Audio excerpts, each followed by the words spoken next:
सो बच्चों, आपका प्यारा सा चैनल लंगड़ा कुत्ता। सर कूलम्स लॉ हम लोगों ने पढ़ लिया है सर, टेक्स्ट बुक में पढ़ा है, वीडियोस देखे, लेक्चर्स देखे, फिर अगेन सेम कूलम्स लॉ आप क्यों पढ़ा रहे हैं? तो मैं बच्चों से कह रहा हूं कि मैं कूलम्स लॉ में इसकी पोस्टमार्टम करके 13 सीक्रेट्स निकालने वाला हूं। जनरली बच्चे उसे ओवरलुक कर गए हैं। तो कूलम्स लॉ के बारे में जब मैं बताऊंगा तो पहली बात मैं बता देना चाहता हूं, जब तक कूलम्स लॉ में पढ़ाऊंगा, जब तक इस टॉपिक में रहूंगा, तो मुझे अधिकार नहीं है एक बार भी इलेक्ट्रॉन एंड प्रोटॉन शब्द यूज करने का। मुझे क्या, दुनिया के किसी भी इंसान को यह अधिकार नहीं है कि जब वो कूलम्स लॉ डिक्लेयर कर रहा है और उसी टॉपिक पे डिस्कशन कर रहा है तो उसके जबान से इलेक्ट्रॉन्स एंड प्रोटॉन्स ना निकले। तो बच्चों के दिमाग में आ रहा होगा कि सर इलेक्ट्रॉन्स एंड प्रोटॉन्स तो फंडामेंटल बेसिक है इलेक्ट्रोस्टैटिक के, उसके बिना इलेक्ट्रोस्टैटिक का एग्जिस्टेंस ही नहीं है। तो मैं बताने जा रहा हूं, no, we will not discuss about electrons and protons. Second बात मैं जो बताने जा रहा हूं, कूलम्स लॉ ने जो कूलम फोर्स डिस्कवर किया, उस फोर्स का स्पेशल नाम क्या है? Got it? तीसरी बात मैं बताने जा रहा हूं, कूलम्स ने जो फोर्स डिस्कवर किया उसे सेंट्रल फोर्स क्यों कहते हैं, ये मैं बताने जा रहा हूं। मैं फिर बताने जा रहा हूं, कूलम्स ने जो फोर्स डिस्कवर किया उसे कंजर्वेटिव फोर्स क्यों कहते हैं। फिर मैं बताने जा रहा हूं, जो कूलम्स ने अपना फोर्स डिक्लेयर किया, वो क्या रात को सो रहा था और सुबह उसे दिमाग में आया कि चलो एक लॉ दे देते हैं और कूलम्स लॉ और कूलम्स के उसने इक्वेशन दे दिए? नहीं, वो इस कंक्लूजन में पहुंचा कैसे? This is more important. उसने वो जो फॉर्मूला, आप इस फॉर्मूला से फेमिलियर है, इस फॉर्मूला से फेमिलियर है, इस फॉर्मूला के पास पहुंचा कैसे? फिर मैं बताने जा रहा हूं, इस कूलम्स लॉ में टेम्परेचर का कोई रोल है सर? यस है सर। इस कूलम्स लॉ में डेंसिटी का कोई रोल है सर? यस है। So one by one, we are going to discuss everything about Coulomb's law. Okay? So this is the postmortem analysis of Coulomb's law. मैं Coulomb's law के definition सिखाने नहीं आया हूँ, फिर कह रहा हूँ मैं Coulomb's law का postmortem करके आपको बताऊंगा कहाँ आपने overlook कर दिया चीजों को। Got it? So बच्चों से मैं पहले कह दे रहा हूँ कि आपके टेक्स्ट बुक में जो Coulomb's law के definition दिए हैं, अगर इस डेफिनेशन से नहीं मिल रहे हैं तो आप क्लियर कट समझ लो, वो ऑथर, उस किताब का ऑथर स्पेस बचाने की वजह से बहुत सारे vital words, important words miss कर रहा है। सो आपके कूलम्स लॉ का डेफिनेशन एग्जैक्टली ऐसा है कि नहीं, आप चेकआउट कर लीजिएगा। I am स्टेटिंग for you, Coulomb's law states that force of interaction, इस पे अंडरलाइन कर देते हैं, between the two static point charges underlined in a given medium, underline is directly proportional to the product of the magnitude of two charges. Magnitude पे भी मैं underline कर दे रहा हूं, and inversely proportional to the square of the distance between the two charges and acts along the line joining the two charges. So this is the actual definition of the Coulomb's law. तो मैं definition पे ज्यादा ये नहीं करने वाला, मैं आपको पूछना चाहता हूं ये वर्ड इंटरैक्शन यूज क्यों किया उसने, इंटरैक्शन का मतलब क्या है वो मैं बताऊंगा। स्टैटिक पॉइंट चार्जेस होना जरूरी है वो मैं बताऊंगा। किताबें ये बता रही है कि कूलम्स ने ना कहा स्टैटिक पॉइंट चार्जेस, लेकिन इंटेंशनली उसने ये वर्ड यूज क्यों किया? Got it? Static point charges place in a medium, in a given medium. फिर मैग्नीट्यूड में मैंने अंडरलाइन किया, and acts along the line joining the two charges. So आपके डेफिनेशन अगर इस तरह है तो well and good, otherwise pause करके इसे याद कर लीजिएगा। Now we'll proceed further.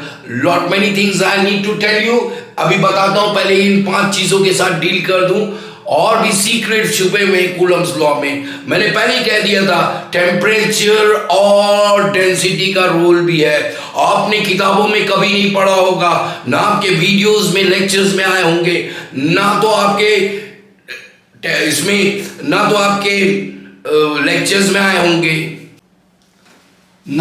Lectures में आए होंगे, सो मैं अब बताऊंगा कि रात को सोया कूलम्स और सुबह अचानक उसको सपना आया और उसने कूलम्स लॉ दे दिया, ऐसी बात नहीं है।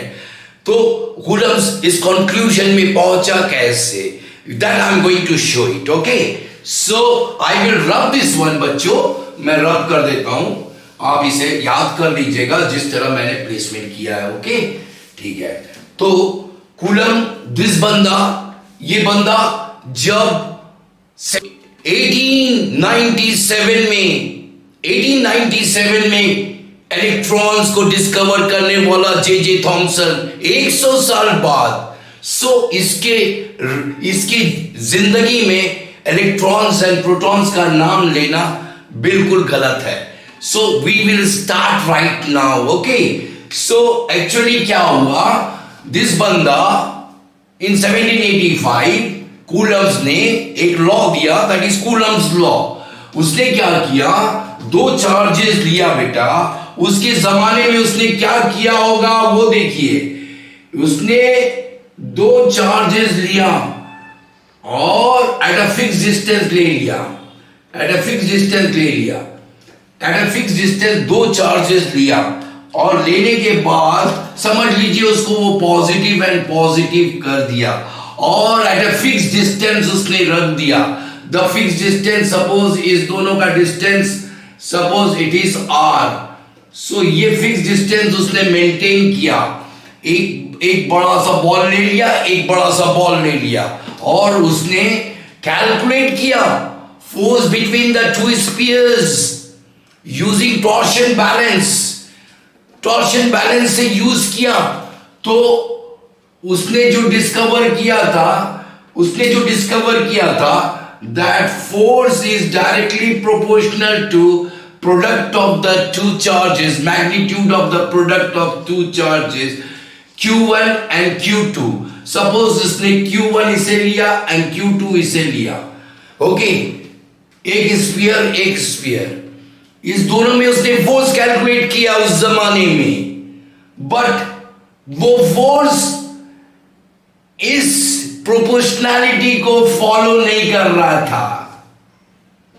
फिर उसने वही स्फीयर को 2 छोटे स्फीयर बना दिया, डिस्टेंस उतने ही रखा, फिर पॉजिटिव एंड नेगेटिव ले लिया या पॉजिटिव एंड पॉजिटिव ले लिया और डिस्टेंस उसने फिर उतने ही रखा, दैट इज r। उसने डिस्टेंस उतने ही रखा और फिर फोर्स मेजरमेंट किया यूजिंग टॉर्शन बैलेंस। वहां पर भी इसकी प्रोपोर्शनैलिटी इन लोगों ने फॉलो नहीं की, ये भी फॉलो नहीं किया, ये भी फॉलो नहीं किया और उसने ही कैरीड ऑन दिस। देन उसने और छोटा बॉल लिया और दोनों को पॉजिटिव दे दिया और डिस्टेंस उसने फिर r मेंटेन किया। बॉल का साइज वो डिक्रीज करते जा रहा है। जब बॉल बहुत छोटा हो गया तो nearly it followed his proportionality, ये प्रोपोर्शनैलिटी फॉलो कर रहा था वो। ओके, अगेन उसने रिड्यूस किया, बहुत छोटा कर दिया चार्ज को कर दिया और फिर उसने डिस्टेंस वही मेंटेन किया, डिस्टेंस ही maintain the same one, positive charge या negative positive charge. when the charges के size were reduced to nearly a point charge, उस वक्त it followed the proportionality, that is force is directly proportional to the product of the 2 charges. Okay, so he said that the 2 charges should be static, एक जगह रहे, बैठे रहे या सोते रहे, हिलेगा और चार्जेस जो है बिल्कुल इतने साइज के हो जाए कि पॉइंट चार्जेस। बच्चों के दिमाग में आ रहा होगा कि पॉइंट चार्जेस क्या होता है सर। पॉइंट, डिक्शनरी कहता है कि पॉइंट जो होता है उसका कोई डायमेंशन नहीं होता, लेंथ ब्रेथ एंड हाइट नहीं होता है। Point is length breadth and height के बिना एक ऐसी एंटिटी है जिसका कोई डायमेंशन नहीं।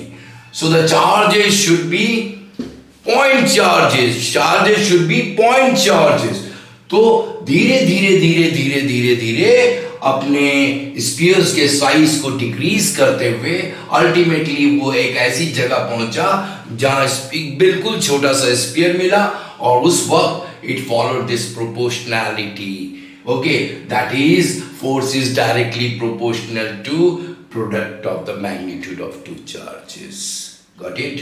तो इस तरह फिर उसने अभी रुका नहीं, उसने इस पॉइंट चार्जेस पे चार्ज बढ़ाया, डबल कर दिया, ट्रिपल कर दिया, 4 टाइम्स कर दिया, इस पे भी कर दिया, और फिर देखा और केम टू कंक्लूजन दैट जितना भी चार्ज रहे प्रोवाइडेड वो पॉइंट चार्ज है वो मेरी प्रोपोर्शनैलिटी को फॉलो कर रहा है।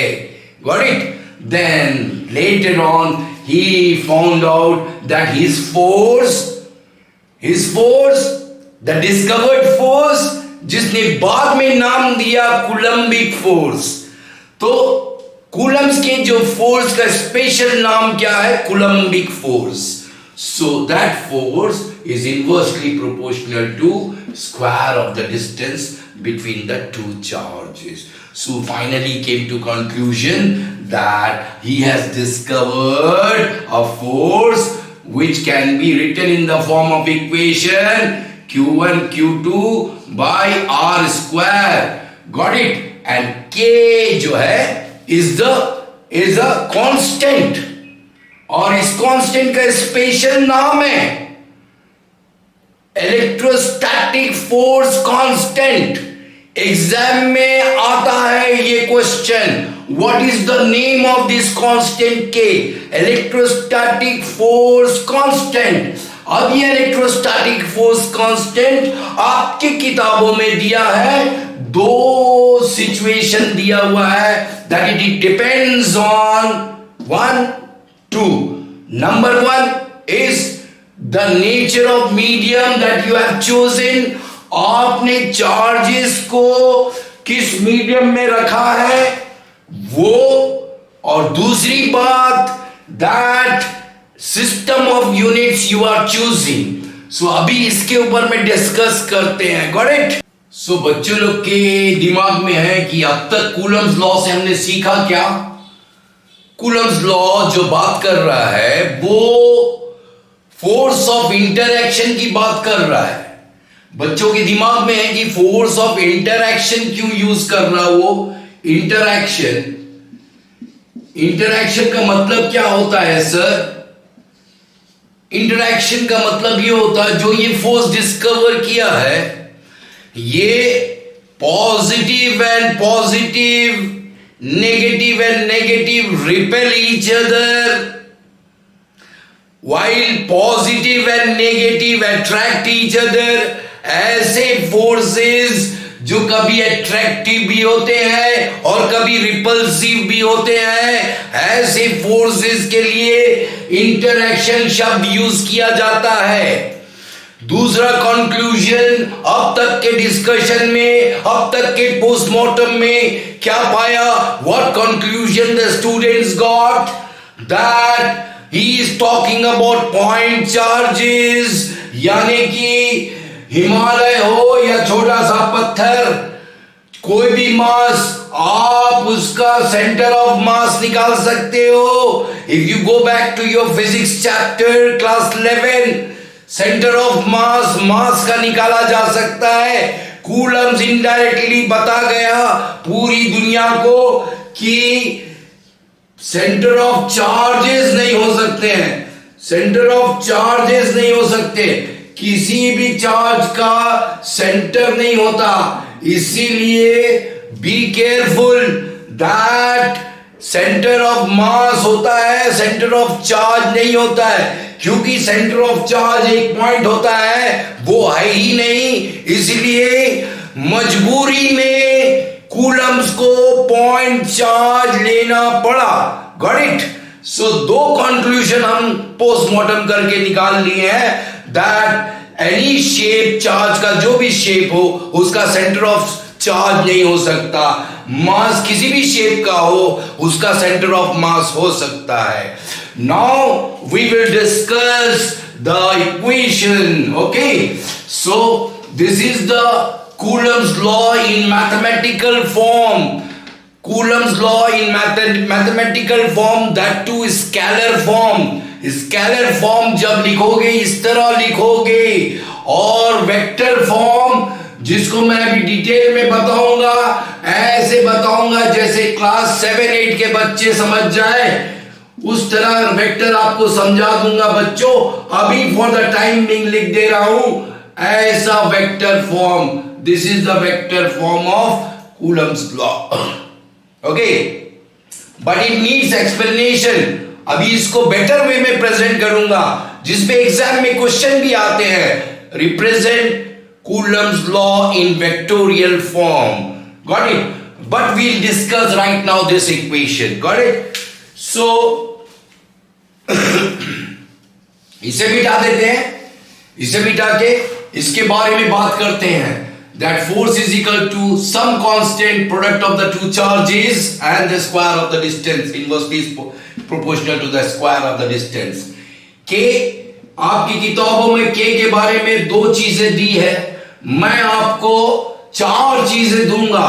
ये दो चीज आपको कहीं नहीं मिलेगा, ना किताबों में मिलेगा और ना तो कोई लेक्चर्स में मिलेगा, ना वीडियोस में मिलेगा।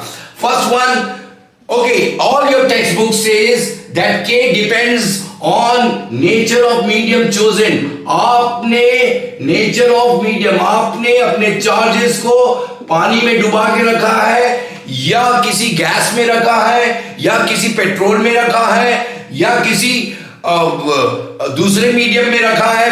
Okay, so nature of the medium के ऊपर में डिपेंड करता है। दूसरी चीज जो आपकी किताब मेंशन करता always, that is K depends on the system of unit you have chosen. अरे भाई, हमारी कंट्री में हम ऐसा यूनिट यूज कर रहे हैं, some countries are using FPS system, some CGS system, तो system of unit you have chosen, on that it depends the value of K. तो value of K depends on system of unit you have chosen, system of unit। इतनी बात तो सारी जगह आपको मिली है बच्चों, मेरे वीडियोस में फिर आने की क्या जरूरत थी। Yes, I will tell you that K depends on temperature. अरे वाह सर, नई बात बता दिए, very good. And K depends on density, density. Okay, ये when the medium is gas, medium is gas, उस वक्त टेम्परेचर एंड डेंसिटी मायने रखता है। ये इतनी इंपॉर्टेंट चीज ओवरलुक कर रहा है सब। Okay, so this is K। Now K की वैल्यू आप, क्योंकि you are familiar with Coulomb's law, आपने अपने किताबों में और अपने डिस्कशन में K के बारे में सुना भी है। Okay, so K generally it is written as 9 into 10 to the power 9। ये तो मैग्नीट्यूड है, इसका यूनिट न्यूटन मीटर स्क्वायर और coulomb square. Dimensional formula use करके F को हम किससे कैलकुलेट करते हैं? न्यूटन से। फोर्स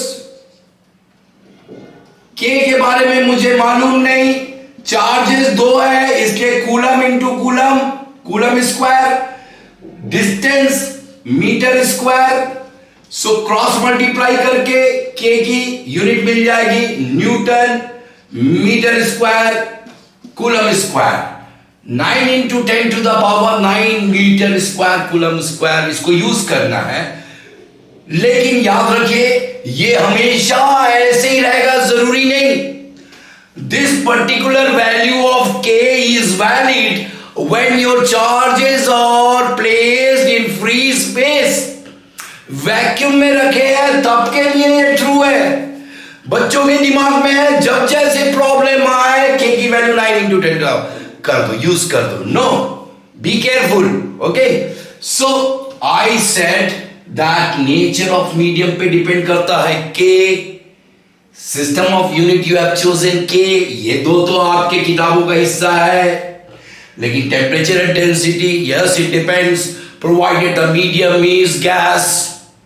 जैसा टेम्परेचर बढ़ेगा, जैसा टेम्परेचर बढ़ेगा, इसे मिटा दे रहा हूं बेटा, इसे मिटा दे रहा हूं। थोड़ा स्पेस चाहिए मुझे। जैसा टेम्परेचर बढ़ा, टेम्परेचर बढ़ते जा रहा, गर्मियों के दिन में टेम्परेचर बढ़ते जा रहा है। जैसा जैसा टेम्परेचर बढ़ेगा के की वैल्यू रिड्यूस हो जाएगी। के की वैल्यू रिड्यूस होगी तो फोर्स भी रिड्यूस हो जाएगा। ये चीज बताया आपको। दूसरी बात, फिर F इजिकल टू के Q1 Q2 लिख देता हूं, R square density of the gas. अब द मीडियम इज, अगर गैस है, मीडियम अगर गैस है, डेंसिटी ऑफ द गैस, जैसा जैसा डेंसिटी बढ़ेगा के की वैल्यू भी बढ़ेगी, फोर्स भी बढ़ जाएगा। सो के depends on 4 different factors. Got it? This is a gift from your channel लंगड़ा कुत्ता। Got it? So 9 into 10 to the power। अच्छा, बाद में as you proceed in the chapter, आप जैसा जैसा प्रोसीड करोगे चैप्टर में, आप जैसा जैसा चैप्टर में प्रोसीड करोगे, आपको के की वैल्यू पता चलेगा 1/4 pi epsilon not. 1/4 pi epsilon not.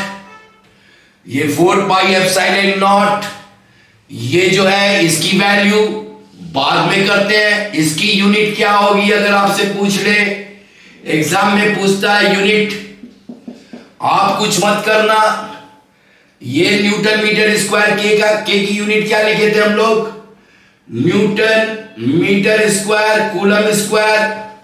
Epsilon की यूनिट उल्टा कर देना, रेसिप्रोकल, कूलम स्क्वायर को ऊपर कर देना, न्यूटन मीटर स्क्वायर को नीचे कर देना। This is the unit. Got it?